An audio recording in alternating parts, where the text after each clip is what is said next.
Greetings, YouTube. LMS Tactical here. I hope you're doing good. Sorry for the close-up. I don't know what's going on with this phone. I'm driving, so I don't want to mess around and change it. Anyways, if you're offended by foul language, you're on the wrong channel. I never know what's going to come out of my mouth. I want to do a video today, A, because I haven't done a video in a while, and B, I want to just do a video that's not South African related. It's more of a US related. So I know I have the majority of my followers or subscribers are South African. And don't forget, next Sunday, I'm going to have the live debate with Ronaldo House, whatever. I'm going to have a live debate with him. That'll be fun. I'm looking forward to it. More on that later. So don't ask me why I was thinking about this, but I was thinking, man, I got to make a video. And then something, I don't know, I saw something on the news, prostitution. I have always thought it should be legalized, and I'm going to just throw it out there and see what you guys think. Now, I know a lot of my South African subscribers are Christians, and maybe that'll have an effect on what they think, but taking, you know, I don't want to get into the religious aspect of it. I want to talk about the practicality of it, and I have some experience with prostitutes, more than you might imagine, and it's not what you think. Although, when I was in the army, in Germany, prostitution is legal. And I was in the army, I was in Germany in 1982. And they have the prostitution houses all over the place. And it was kind of, actually, as a side note, it was interesting because when you go in, each level you go up, you know, you're walking down these hallways and you got the door, the women, if the doors are closed, somebody's in there using them. Wrong, that's not a good choice of words. I guess that's what it is. Business is being transacted. So, but if the doors are open, they're laying there on their beds and they're all dolled up and everything. And each level you go up, the better looking the prostitutes would get and the more expensive they would get. So if you had a lot of money, man, you just go up to like the 4th floor, and I got, you know, so I did partake because I was not like a sexually active dude when I was young, man. I was freaking, honestly, I don't think, yeah, I didn't get laid till I was in the army. I mean, I wasn't, it's not like nowadays where guys are, you know, kids are 13 and 14 and they're freaking banging like it's going out of style. So back then I was all, you know, insecure and blah, blah, blah. And I learned some of my best moves from prostitutes. And, you know, they have to have little health cards that they have on, you know, they get checked by doctors. And, you know, back then AIDS wasn't something that we knew about at the time. I tell you what, when AIDS came out and I was out of the army and married and had a family, I was worried about that for like 12 years because I heard back then that it could lie dormant for 12 years. So on my 12th anniversary of getting out of the army, I was like, thank you, God. But subsequently, because it's legal in Germany and I'm sure Amsterdam and all these other places where it's legal, you don't have a lot of street walkers, you know, prostitutes on the street. But that's not really where I'm coming from on this.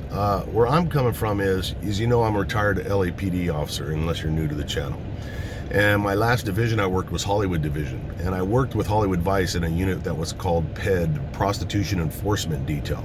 And you would get dressed like this and get in a rent-a-car and maybe throw a baby seat in the back and, you know, put on a freaking hat and try to look like Mr. Citizen. And you'd go pick up prostitutes. And then if the right things were said, you make an arrest. And we would start out with a team of people. So my turn to go pick them up, they're the arrest team.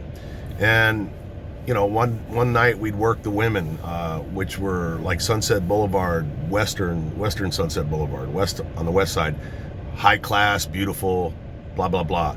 If you went further east, they started to lose teeth and the prices went way down. And if you went far enough, they became men dressed like women. And if you went south to Santa Monica, they were the male prostitutes, and we worked those too. And then if you went west, you ended up with the transsexuals, we called them drag queens in those days, guys that looked like women.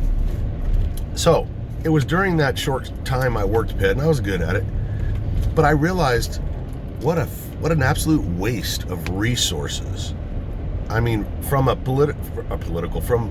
just solely from a financial and asset standpoint and proper use of assets, it took a lot of manpower off the streets and women power, because we'd have women cops that would go out and act like they were prostitutes to suck in the johns, so to speak. And every big city agency and probably small agency has a vice unit. And I gotta tell you, man, it's grungy work. and you're arresting people that you know are going to be right back out again. You know, they've got an arrest record 6 miles long. They're not going to stop being prostitutes because we arrest them. It's, some people say, the oldest tradition. You know, arguably it's the oldest tradition. I mean, they've had prostitution since the biblical days and before, I'm sure. I bet cave women were like trading sex for a fucking ham bone or something. But it wastes police resources. I, as a citizen, would rather have my cops out looking for criminals, people that do violence and bad things to other people. Now, if a guy wants to go, you know, let's say, look, not everybody's as good looking as me. Just kidding. But what if you were a guy with an eyeball in his forehead and a thumb sticking out of his freaking eye socket because you were born that way? What are the chances of that guy getting laid? He's got two choices: a blow-up doll or go to a prostitute. I actually have compassion for people like that. If you're a Chinese humpback dwarf and you want to get laid, you go to a prostitute. If somebody's going to a massage parlor and they give them a snap job at the end, why is that a concern? I mean, think about it. You pay somebody to rub your elbow until you go, oh, that's great, that's great. That's perfectly legal. But if they rub the wrong part, you go to jail, the chick goes to jail. It doesn't make sense to me. Now, maybe I'm missing something, but from having been around the world and been in places where it's legalized, and then having been a law enforcement guy, enforcing it for a short time, because I got out of it, man. I went back to chasing real bad guys with guns and real crimes, you know. It to me, it's just like ridiculous. It's almost, it's just as stupid as making, you know, some places where marijuana is illegal. Why do I give a crap what you do to your body if it doesn't affect me or my family? Now, there's arguments that, you know, prostitution leads to sex trafficking, and the truth of the matter is, the reason there's sex traffickers is, the reason it's so prolific is because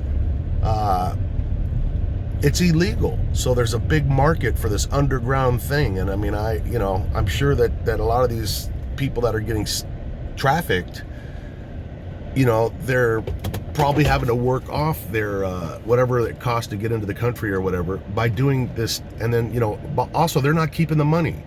You know, these pimps are out there keeping the money and beating the shit out of people and blah blah blah. But if you see, in Germany, they didn't have that problem. They didn't have a pimp. They had, excuse me, they had a security force, you know, in the building. And if somebody was giving a woman trouble, she hit a little hidden button, and these guys, stormtroopers, would come in and just fucking rip you to shreds. So it was very safe for the woman to operate in. And if you care about the woman's safety, why would you want them walking around at 3 o'clock in the morning in the worst part of fucking town, getting into cars with strangers with no security apparatus whatsoever? You know what I'm saying? So I look at it as this: it's almost like the drug laws. If you seriously are not able to stop it, then don't fight it, because you're shoveling shit against the tide. So I don't know, man. What do you guys think about that? Am I way off base? Do you kind of agree? Can you sort of see my side? Do you think I'm going to hell? I mean, I don't know, man. Give it some thought. And South Africans, what's going on with prostitution in South Africa? Is it a big problem? I think it is. I think I heard somewhere it is. I mean, it's a problem everywhere. Everywhere it's illegal, it's a problem. You know, so I'd rather, personally, if I was going to go to a prostitute, and I don't, but if I was, I'd want to know that she'd been checked out by a doctor, you know, once a week or whatever it is. I'd want to know that she, you know, was in a safe situation, and, you know, there wasn't some fucking gigantic pimp, you know, waiting outside to fucking beat her ass because she didn't get a big enough tip or whatever. So what do you guys think? Anyways, South Africans, I'll be back with you in a second. Let me give it some thought and see what's going on. I've been driving, so I want to see what's happening in your country. And Americans and other followers of the channel, new subscribers, make sure you subscribe, make sure you share my videos. YouTube's trying to keep me quiet, and they unsubscribe people, blah blah blah, same old fucking lack of freedom of speech shit. But push my videos around, man. The more people I got on the audience, the more I'm inspired to make videos, you know. And I appreciate everybody that is a subscriber. And for those of you that are new here from Ronaldo's site, welcome, welcome. Look, Ronaldo and I may not see eye to eye, but give me a chance and see what I'm talking about. And remember, unlike Sue on Ronaldo, man, he's got this one subscriber that's just a fucking cunt. Sorry, ladies. She just is like literally out of the blue. You go to any Klan meetings lately? You're a Nazi. I mean, people like that, you almost got to feel sorry for them. I mean, because I don't even have to fucking like you, but I'll listen to you. Because every now and again, even Hitler said something right, I'm sure. Anyways, you guys stay safe. LMS Tactical, I'm out.